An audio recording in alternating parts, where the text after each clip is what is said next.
Utica, New York calls itself a city that loves refugees.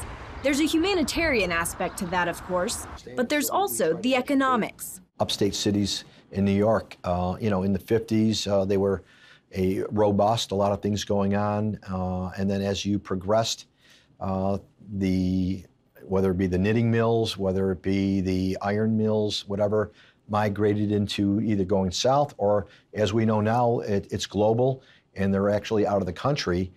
Those jobs left, and so did some of our population. After decades of decline, this Rust Belt town is growing, fueled by an influx of highly motivated labor. Without refugees and immigrants, without an increase in population, there is no recovery. Shelley Callahan is the executive director of the Mohawk Valley Resource Center for Refugees in Utica. Their main mission is resettlement. It's a very American program in the sense that it is a pull yourself up by your bootstraps sort of a program. Get a job, hit the ground running, even if you don't know any English. We've found workarounds for that with employers, but refugees come here owing their airfare back to the federal government.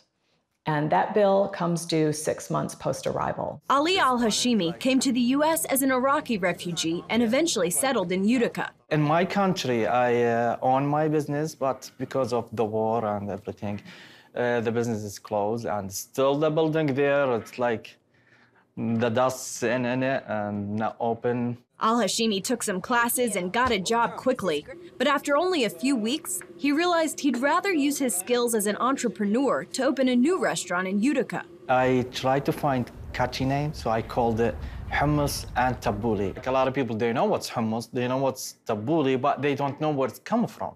So hummus tabbouleh is Middle East food. About an hour west in Syracuse, New York, a new restaurant and training program called With Love teaches refugees, immigrants, and low-income students the skills needed to launch their own food businesses. Adam Sudman is the program manager and came up with the concept. We're a restaurant, but we're also a school. Every 6 months, the type of cuisine changes. Today, it's Pakistani fare. In the next few months, who knows? Folks are coming from different parts of the world, and they sometimes cook beautiful things and connect with what they love about their culture as opposed to what you see on the TV, all those things that are hidden from the cameras, all those lovely things about culture and family and hospitality through food. The students working at With Love turn over every 3 to 9 months. On the front end, With Love employs an entrepreneur in residence. That student is the one who comes up with the menu and who really runs the business side of things, learning everything from working the line back in the kitchen to negotiating rent. So the end goal, ideally, is for that person to go and open their own place in the neighborhood. Sarah Robin is the current entrepreneur in residence. She fled Lahore, Pakistan after being persecuted for becoming a Christian. My family and the culture and everybody wanted to kill me. And I have been poisoned once. I have been hit many times from my family members. No matter what happened, God was always with me. He saved my life. Robin says God opened doors for her to come to the U.S. and is still opening doors as she works to be successful here. I never thought when I was in my country that one day I'll open up my own restaurant, I'll work here.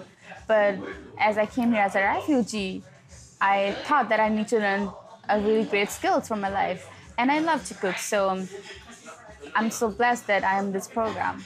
Robin has already started the process of opening her own restaurant, working with Sudman to find a location and talking with investors about her vision. I want to bring a Pakistani vibe in this country, and the concept of the food will be a street food. As more refugee entrepreneurs like Robin are trained and given the tools to start their own restaurants, food trucks, or catering businesses, Sudman hopes people will be drawn to invest their time and money in the urban core of Syracuse.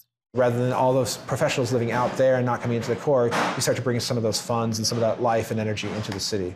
2 Rust Belt cities, thousands of refugees, who with just a small amount of support are eager to become contributing members of their communities.